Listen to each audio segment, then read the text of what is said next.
you don't take part in now you don't take part in the tournaments, right? Yeah. But from what resources you have money? I have about $3.5 million in Switzerland, in the Union Bank of Switzerland. Yeah, but I don't have it in dollars. It's in Swiss francs and Yes, various gold and platinum, silver, stocks, whatever, So that's what I have been living on for many years. But I just want to get back to this match. Game 9 of this 84-85 Karpov-Kasparov match. Game 9, it was a prearranged game based on one of my games with Tony Sadie from the U.S. Championship that I had played long before their game, before their prearranged game. And if you will go through the match, you will just see the games are so obviously staged, so obvious, So it was already played by Kasparov, yes, previously, these moves? No, I said all the games were staged. In other words, like one game, I had played a very similar game with Tony Sadie in the U.S. Championship, and they just took that game and took that end game that I reached, and they reached the same ending by a different route, which is not difficult to do when you're prearranging a game, move by move, and then they embellished on it and made what is supposed to be a brilliant end game by Karpov out of it, you see? It's all totally staged. These guys this Karpov, Kasparov, and Korchnoi are just, unbelievable criminals. And I've been saying this for years. The Jews say, oh, that's all nonsense, but it's not nonsense. It's the absolute truth, and they know it. Yes. Kasparov is just a gangster. He is a disgrace to chess. He is a disgrace to the human race. He is not something Russia should be proud of. He should join Khodorkovsky in prison. I mean, the crimes he has committed. He has committed a terrible fraud with all of these prearranged games and prearranged matches, Yes. Каспаров должен сидеть вместе с Ходорковским в тюрьме за вот такие подготовленные заранее игры, матчи. You people in Russia should wake up to what kind of gangsters your so-called chess heroes and chess stars are, including Karpov, Korchnoi, all of them. They're all just criminals, Люди в России должны проснуться и наконец увидеть, что Карпов, Каспаров и другие наши чемпионы, они просто гангстеры и криминальные деятели, что их всех надо посадить в тюрьму. Мистер Фишер, у меня сложилось впечатление, что вы очень хорошо осведомлены о том, что происходит в России. Вы действительно так пристально следите за тем, что происходит в нашей стране, либо вы просто, готовясь к общению с нами, посмотрели какие-то газеты, может, почитали, посмотрели выпуски новостей? Mr. Fisher, you have a lot of information about Russia and about Russian people. Do you keep up with Russia? Maybe you just before our interview, you watch TV and maybe you look through some magazines, some journals. No, or you just keep up with our history with Russia. Yeah, I read, but mainly I listen to the BBC a lot. I listen to, right now here in Reykjavik, they're on the FM band, 24 hours a day, the BBC World Service, so I listen to that a lot. And then I read, various Jew-controlled publications. I'll read sometimes The Economist or Time magazine, and I read a lot of Jew books, and then I read, of course, I try to read anti-Jew books too, But I keep up on the news. I'm following, what's happening there in Russia, in the Ukraine, and what's happening down there in Uzbekistan now, Yes. Мистер Фишер сказал, что он следит за нашей историей, за Россией, и он постоянно слушает BBC, которая много рассказывает о России. У него в Исландии, в Рейкьявике, BBC работает 24 часа в сутки. Также он читает газету «Экономист», вот, и узнает оттуда какие-то новости. И вообще он следит за тем, что происходит в России, в Украине, и в частности за тем, что сейчас происходит в Узбекистане. Мне очень интересно, мистер Фишер, вам пришлось совсем нелегко в эти месяцы заточения в японской тюрьме. Простите, что напоминаю вам опять о этом болезненном времени, но кто остался рядом с вами, кто из близких, друзей, может быть, ваша супруга поддерживали вас морально? Mr. Fisher, you were present in Japan, and our listeners just like to know who supported you when you were prisoned. Maybe it will be it was your wife, yes?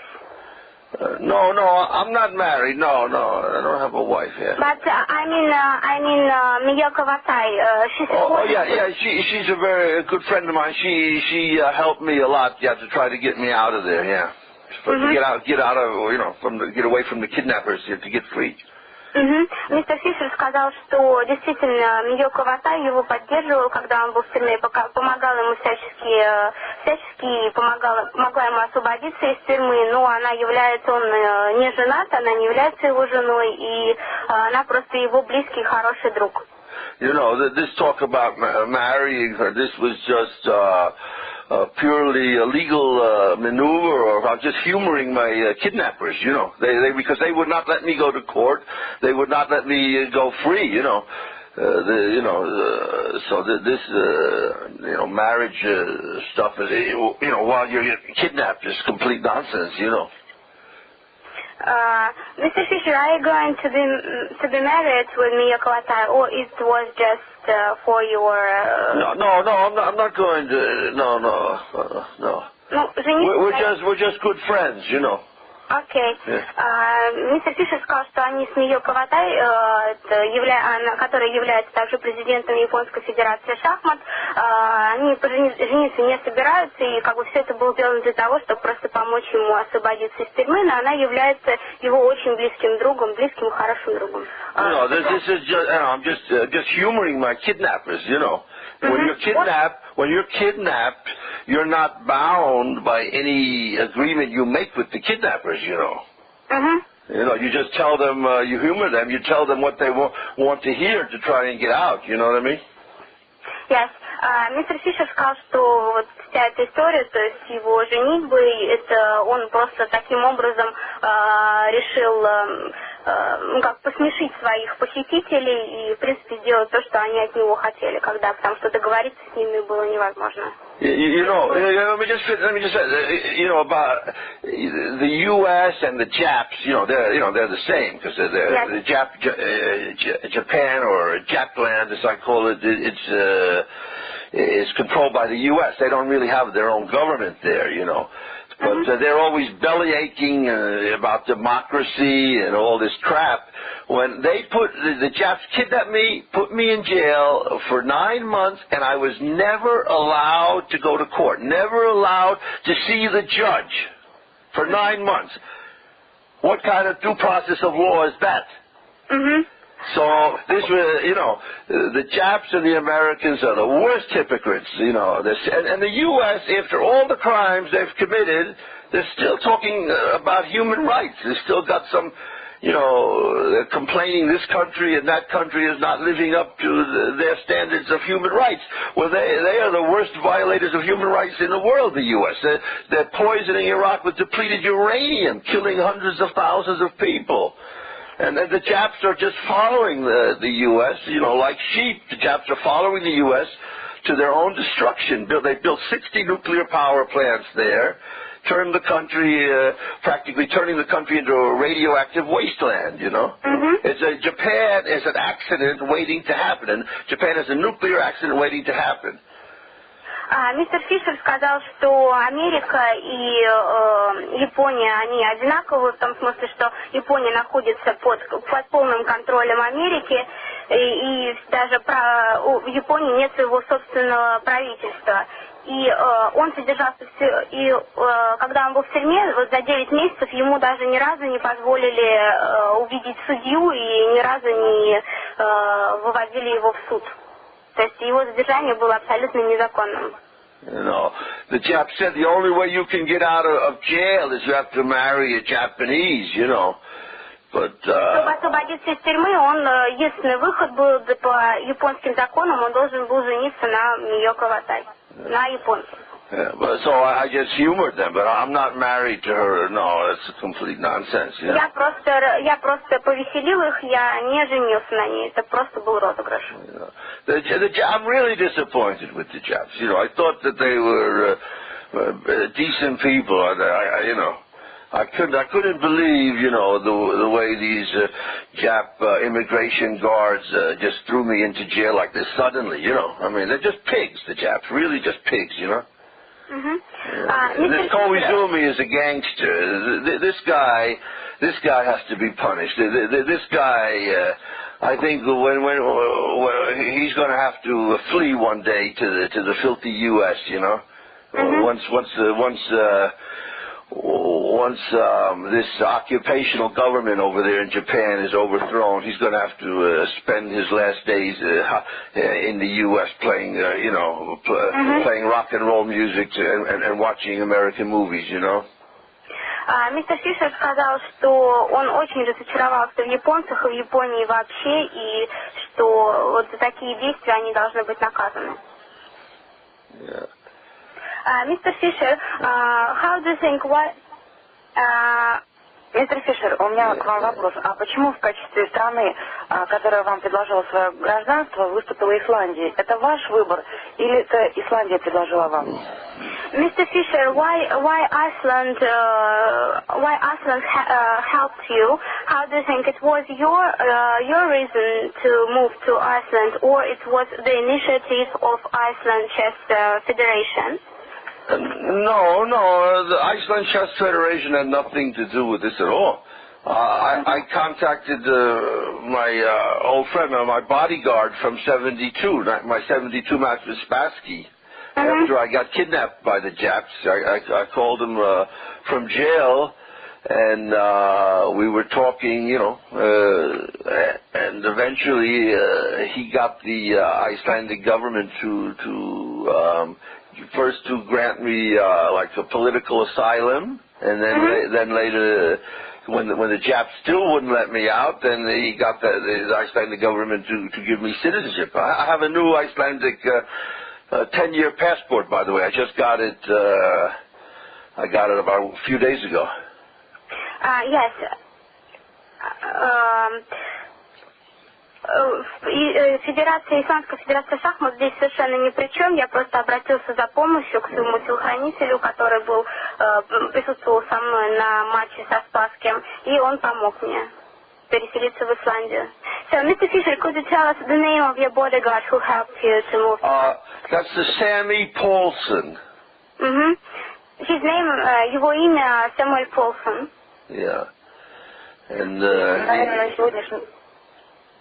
Yes. No, yeah, he was the one. He was the main driver behind getting me out of here, you know. I mean, getting me out of Japan, getting me over here, you know. Это был тот человек, который помог Самуэль Полсон, помог ему во всем, и в том, чтобы переехать в Исландию в том числе, и оказал неоценимую помощь. Удивительно, что только один человек предложил вам помощь. Неужели на всем земном шаре нет других людей, ваших поклонников вашего таланта очень много? Неужели не нашлось ни одного человека, ни одной страны, которая протянула бы вам руку помощи и сказала, что мы поможем вам? Mr. Fisher, it's amazing that only Samuel Paulson, your bodyguard, tried to help you, but there are a lot of other people who maybe are your friends and your close friends. Why they didn't help you, but only Samuel Paulson? But there are so many fans of your talent. Well, I wouldn't say nobody else tried to help me, you know. It's a little bit too strong. Miyoko, my friend Miyoko over there in Japan tried to help me, and, you know. Mr. Fisher, when you first met with Miyoko Watai? When I met her back in 73, I think it was. Yeah, 73. Yeah, I had just was in the Philippines and I was dropping by Japan. Yeah. So you know her from 1973, yes? Yeah. Okay. Mr. Fisher, and the last question. Yeah. The last question? It's over? Я бы хотела узнать, мистер Фишер, на ваш взгляд, каким будет наш мир через 10 или, может быть, даже 100 лет? Mr. Fisher, in your opinion, what will be our world looks like?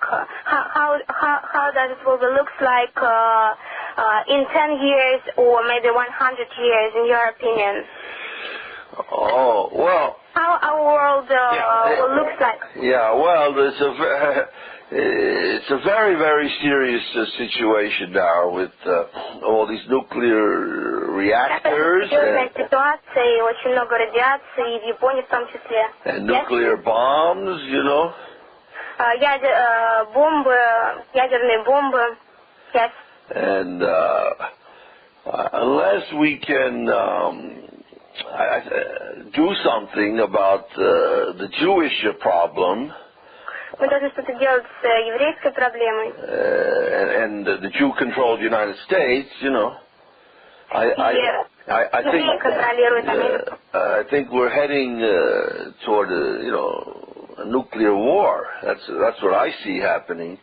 When I was in Japan, I read in the newspaper, this is a front page story. It talked about the U.S. is outsourcing or is talking about outsourcing nuclear strikes.